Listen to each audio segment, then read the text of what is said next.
हिंदू धर्म के कुल 16 संस्कारों में वेदारंभ संस्कार 12वें स्थान पर आता है, जिसका एक व्यक्ति के जीवन में विशेष महत्व होता है। इस संस्कार को करने से पहले विद्यारंभ तथा यज्ञोपवीत संस्कार करना अति आवश्यक होते हैं, अन्यथा वेदारंभ संस्कार नहीं हो पाता है। क्योंकि वेदारंभ संस्कार में एक बालक को उच्च शिक्षा दी जाती है, तो आइए जानते हैं वेदारंभ संस्कार के बारे में विस्तार से।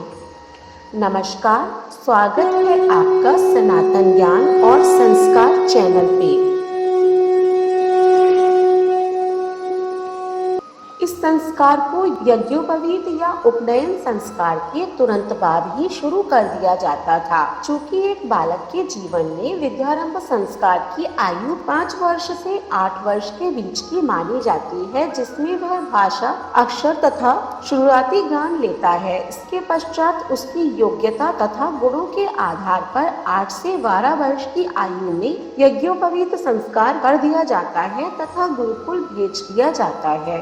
इसके तुरंत बाद वेदारंभ संस्कार शुरू हो जाता है, जो उसकी 25 वर्ष की आयु तक चलता है। यह संस्कार ज्ञानार्जन से संबंधित है। वेद का अर्थ होता है ज्ञान, और वेदारंभ के माध्यम से बालक अवज्ञान को अपने अंदर समाविष्ट करना शुरू करे, यही अभिप्राय है इस संस्कार का।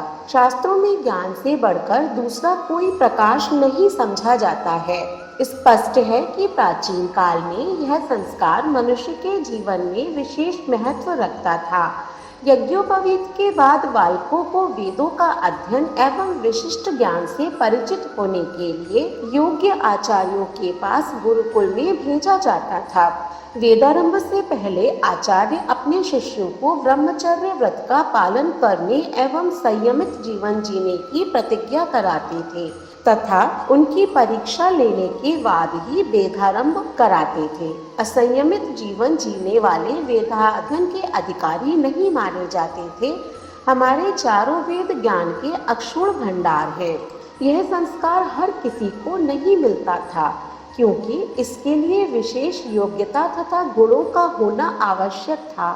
साथ ही इस संस्कार को करने के लिए कठिन प्रण लेने होते थे। इसमें एक प्रण यह था कि वेदारंभ करने वाले बालक बालिका पर उसके माता पिता तथा रिश्तेदारों का ब्रह्मचर्य की सीमा तक कोई अधिकार नहीं रह पाता तथा 25 वर्ष की आयु तक वह गुरु के संरक्षण में ही रहता था।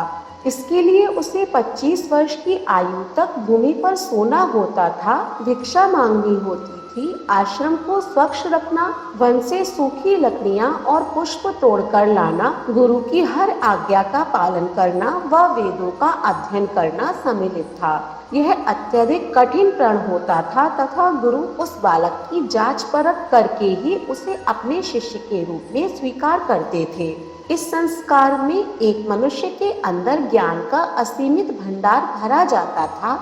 उसे चारों वेदों का अध्ययन करवाया जाता था, जिससे उसे ब्रह्मांड के गुण, रहस्य, विज्ञान, आध्यात्म, संस्कृति का महत्व, चिकित्सा के उपाय, विभिन्न जड़ी बूटियों तथा औषधियों के बारे में जानकारी और उसका प्रभाव, भूगोल, ज्योतिष शास्त्र, इतिहास, रसायन, गणित के सूत्र इत्यादि की शिक्षा दी जाती थी। ब्राह्मणों को संपूर्ण शिक्षा दी जाती थी, क्योंकि उन्हें पवित्र कार्य, धार्मिक अनुष्ठान, शोध इत्यादि करने होते थे तथा साथ ही उनके ऊपर अगली पीढ़ी के लोगों को शिक्षा देने का भी भार होता था। अन्य को उनके क्षेत्र के अनुसार शिक्षा देने का प्रावधान था, ताकि हर कोई अपने क्षेत्र के अनुसार उचित कार्य कर सके। सनातन धर्म वेद शिक्षा का अक्षुण भंडार थे, जिनका अध्ययन करके एक तरह से मनुष्य को दूसरा जीवन मिलता था। इसीलिए उन्हें शिक्षा प्राप्त करने के पश्चात द्विज भी कहा जाता था, अर्थात द्वितीय जन्म। इसकी शुरुआत ओम मंत्र के माध्यम से की जाती थी तथा फिर उन्हें सभी प्रकार की शिक्षा दी जाती थी। शिक्षा प्राप्त करने के पश्चात ही वह समाज में रहने लायक बन पाता था तथा एक सुशिक्षित समाज का निर्माण कर पाता था। एक समाज व देश को सुचारू रूप से चलाए रखने के लिए व्यक्ति का शिक्षा ग्रहण करना अति आवश्यक होता था, अन्यथा समाज में अराजकता तथा अपराध फैलने का डर रहता था।